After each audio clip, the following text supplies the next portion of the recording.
Hi. So sorry for. So if I want to talk about, we talk a lot about sklearn, which is very easy to use, in fact, but also we have very nice tool which called the Keras, which is very nice, especially in deep learning, and it gives us much better control of the, how the model will look like. So Keras, in fact, it's a highly productive deep learning API written in Python, running on top of the machine learning open source platform TensorFlow, and it was developed with focus on enabling fast experimentation, so people can, be able to go from idea to results and productions as fast as possible. And the core data structure of Keras are layers and models. And the simplest type of model is a sequential model. So we have two types of models, in fact, here. We have sequential model, which is linear stack of layers. And we have also functional API, which is more complex architecture, which allows us to build more flexible models in the form of graphs of layers. So Keras is very important tool, in fact, which we need to. So maybe we can start from now on working with Keras instead of sklearn, but you need to practice sklearn as well, because it's nice tool and it's very easy to use. So you need to spend some time with sklearn, and after that we need to go to Keras, so we can start working with deep learning, for example. So we can repeat the model which we did before. We have here a model. It's MLP. We did this MLP classifier in sklearn. We can repeat it exactly the same in Keras, for example, and with the same type, with the same data set, for example. So it's the same example here. Maybe it's just maybe I have some problem here. So MLB from Keras. So if you want to we will import mnest from Keras.dataset, right? In Keras.datasets there are lots of data sets, in fact, which we can use. From Keras we can import models, we can import layers, because layers and the models, it's layers and the models. There are the basic or the core structures of building a machine learning model. And mhm. So sorry, and disable. Mhm. So if we need to build a model, we can just import models and layers. We can import sequential from models. We can import also maybe dense from layers. For example, it's dense layer. Dense layer, it's just a layer, like a hidden layer. And from Keras.utilities, we can get this function to categorical, for example. And from sklearn, we need to have confusion matrix to plot the confusion matrix and get those numbers. So we will repeat the same example. So to build the classification model, you can just start a model with, you need to define the input shape, you need to define number of classes, for example. But the input shape, it's the shape of the training data set. So we have X train. So the input shape will be the, X training set. It's an input. We don't care about the batch size. So don't care about the volume of the data, but we are interested more in the size of the shape of the input image, for example. So it will be 28 times 28. So we will convert it into a vector, and this vector will be 28 times 28 vector. So the input will be this. The input will be 28 times 28. We need to start a model which from sequential, for example. So we can just define a model from sequential, and we need to add layers. We need to add number of layers which we need, for example. So the last model, in the last model, we have here 2 hidden layers and 1 output layer. Do you remember this one? We have here 2 hidden layer. The input layer, it's just the input layer. It does not exist. In fact, it's just a layer which deliver input into the hidden layer. So this one, it's not. It's just the input, in fact. So we have here 2 hidden layers and 1 output layer. So if we need to build the same model in Keras, we need to import a model. We define a model, sequential model, and this model we need to add to it 3 layers, 3 dense layer. So the first layer, for example, it will be 350 units, and the input to this layer will be 28 times 28, for example. The second dense layer, it will have 50 neurons, for example, or 50 units. And of course, you need to define the activation function. For the next layer, you don't need to, because it will stack together. They will stack together, so you don't need to define inputs here, because the input of this layer will be the number of units here. It will be 350, correct? So don't need to specify it. So it's only for the input layer. This one, it's input layer, or for it's a hidden layer, first hidden layer, for example. So we just need to specify number of inputs.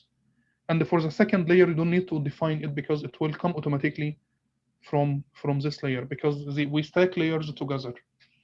So this is the second hidden layer, and the output layer will be number of classes. So we need to specify here number of classes, and the activation function, maybe it should be softmax, right? Softmax, when we use cross entropy as a measure of accuracy, for example. So we can just use cross entropy here. So we will use here softmax. So the two hidden layers, it will have ReLU as activation functions, and the output layer will have softmax.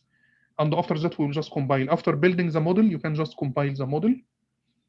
You need to select the optimizer, which is Adam, and we need to select the metrics also. It will be accuracy, for example, or whatever. This is the loss function, which is categorical cross entropy. Model summary here. When you have this one here, model summary, it will give you this table. It will plot this table. So this table, it will show you different layers. So we have two hidden layers, one output layer. So the two hidden layers, this is the output shape. The output shape from this dense layer, it will be 350. The input here will be, of course, 28 times 28. The first hidden layer, it will be 50 units. The output layer, it will be 10 units or 10 neurons, right? If you want to calculate number of parameters, how can we calculate those numbers? This is the number of weights. So for example, I have one hidden layer like this one. It has 3 units, and I have, for example, 10 inputs. So how many weights we have here? Can you how many parameters here?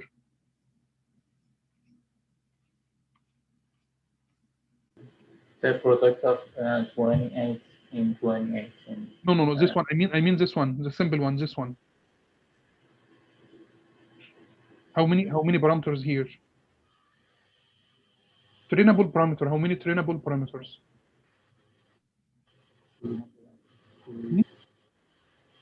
How many parameters are there?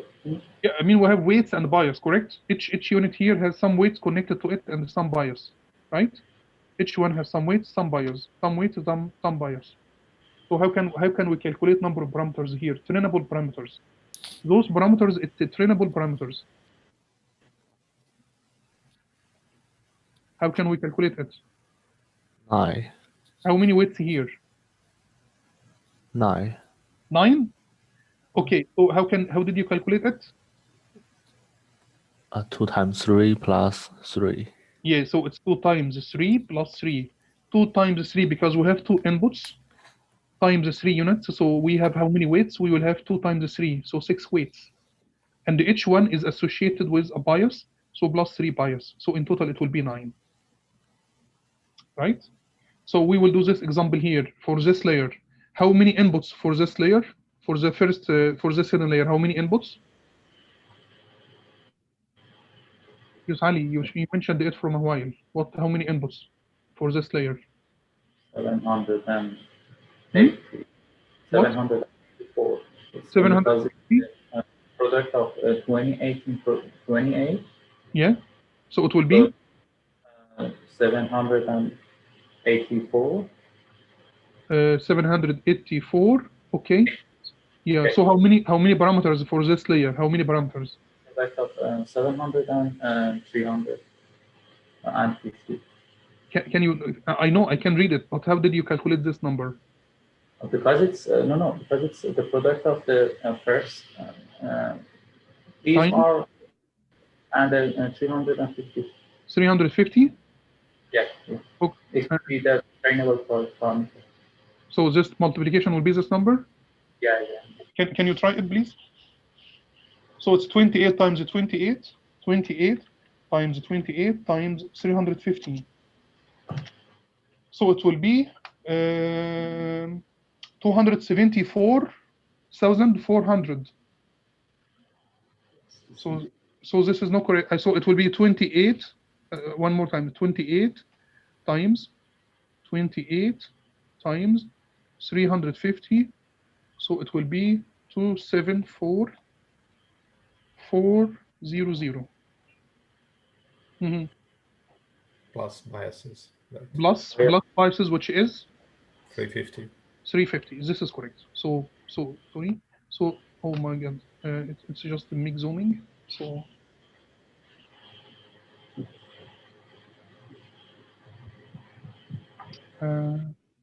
it's just zoom. I don't know how can.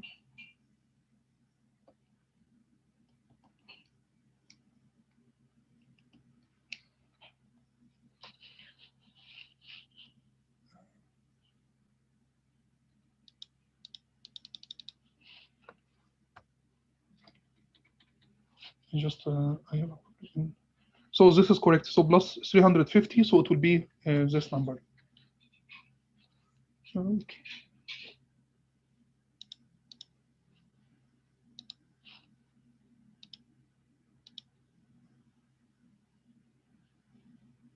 Spotlights.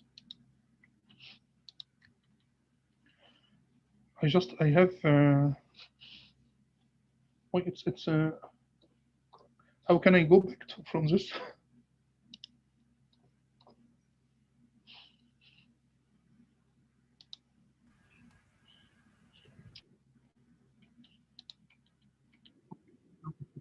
It's back again.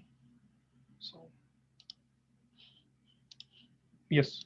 So this is correct. So okay.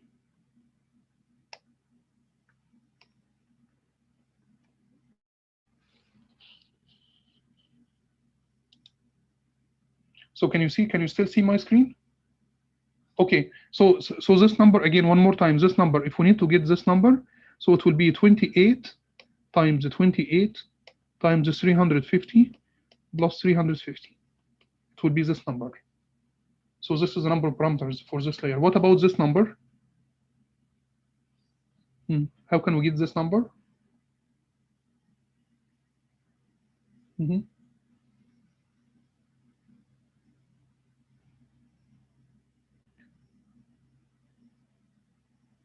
How can we get number of weights here?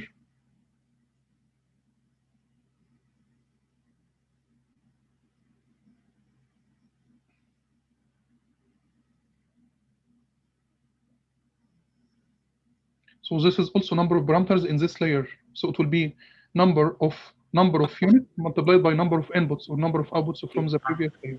50 times 350 times 50 plus 50. Plus 50. This is very good. Okay. What about this layer? Number of parameters here? It's 50 times 10 plus 10. 50 times 10 plus 10. So this is very good. So in fact, when we have this model summary, it will give us all information about the model, right? I'm sorry, I don't understand how do you use sequential as the model, and what is the dense? It's a layer. It's a dense layer. Do you know?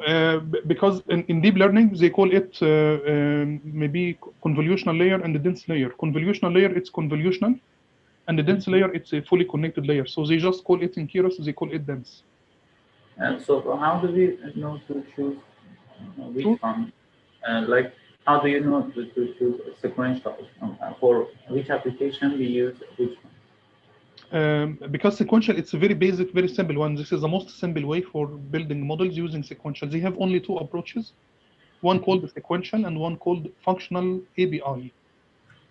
So we have also two approaches, two approaches. Maybe sequential, it's more quick, more easy to understand, but the other one, it's maybe you can make more flexible models, more complex shapes, and if you want to make fancy stuff, you can do it using functional ABI. But sequential, it's very basic. You just need to define model called sequential, and in this sequential, you just need to use this one, add. If you need to add layer, for example, so you just need to use this command add, and inside this one, you need add layer by layer. So this is dense layer, dense layer, dense layer, and that is it. And after that, you need to compile. Compile, maybe summary, and after that, you need to fit your model to your data. For layers, we have dense and convolution, no? Yes, yes. 2 layers. Yes, because if when we go for CNN, we will have those convolutional layers.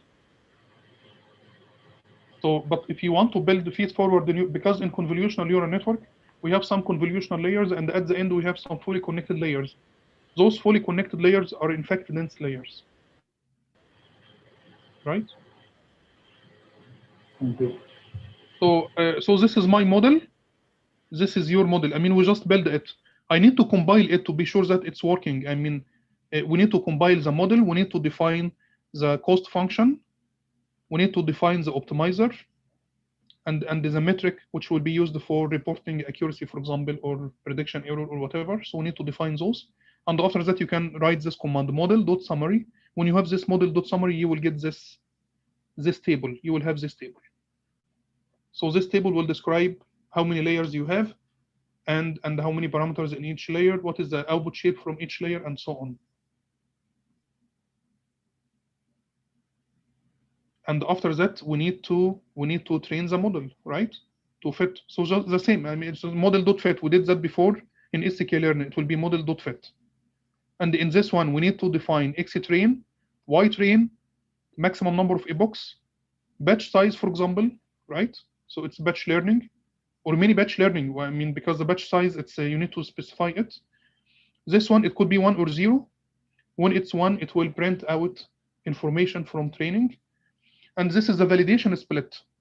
And as I told you, validation split by default, it will be 0.1. 10% will be used for validation, but you can change it. So when we divide, when we use train test split, we do it only one time to divide the data into training and testing.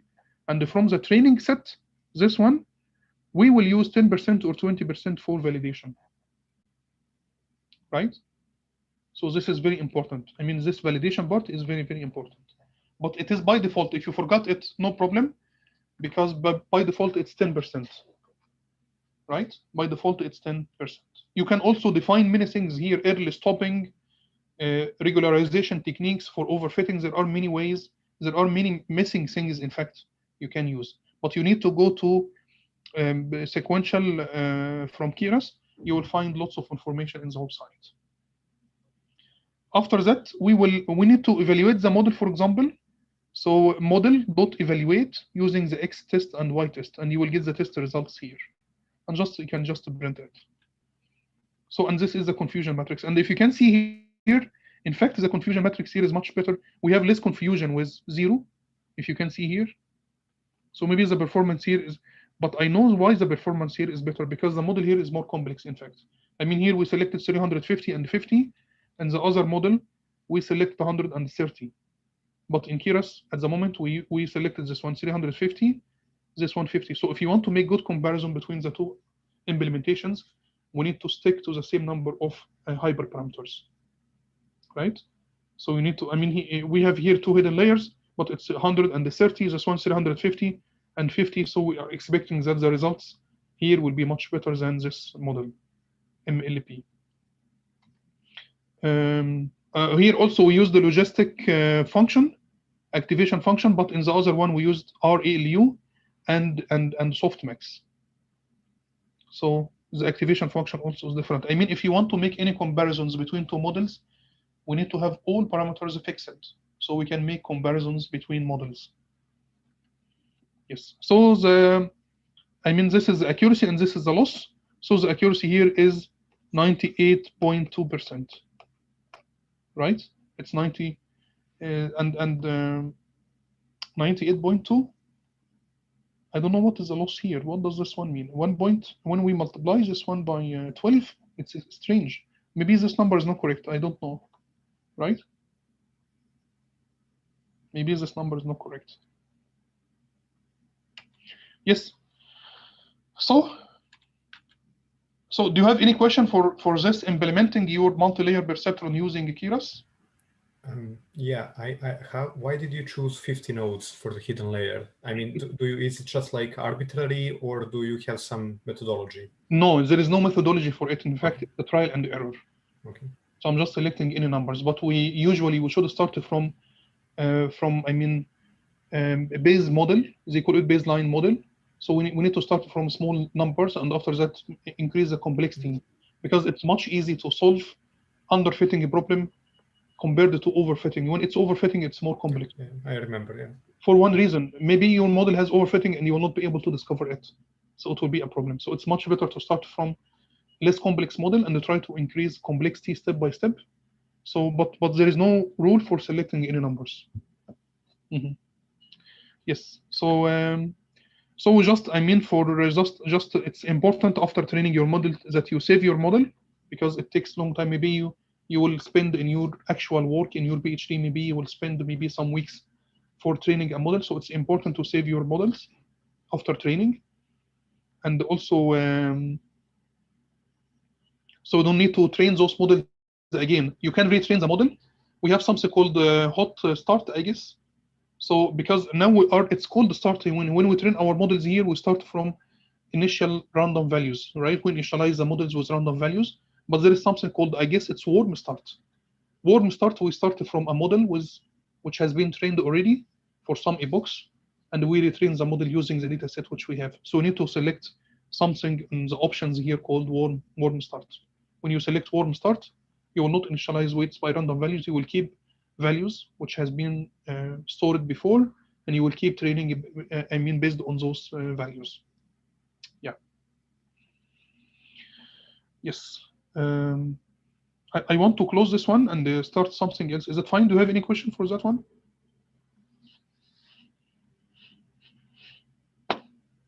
Can I ask something? Are we then supposed to use Keras from now on?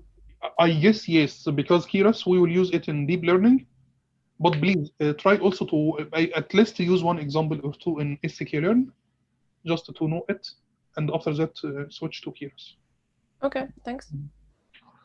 I mean, Keras is very simple and very easy to use. There are lots of platforms, in fact, but I mean, this one is very, very easy and very simple.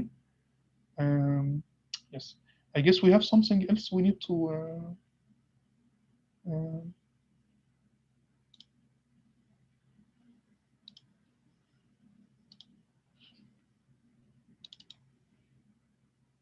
Maybe I was planning to have some project presentations today, very small, but maybe we can have it next time because many people are not attending with us today.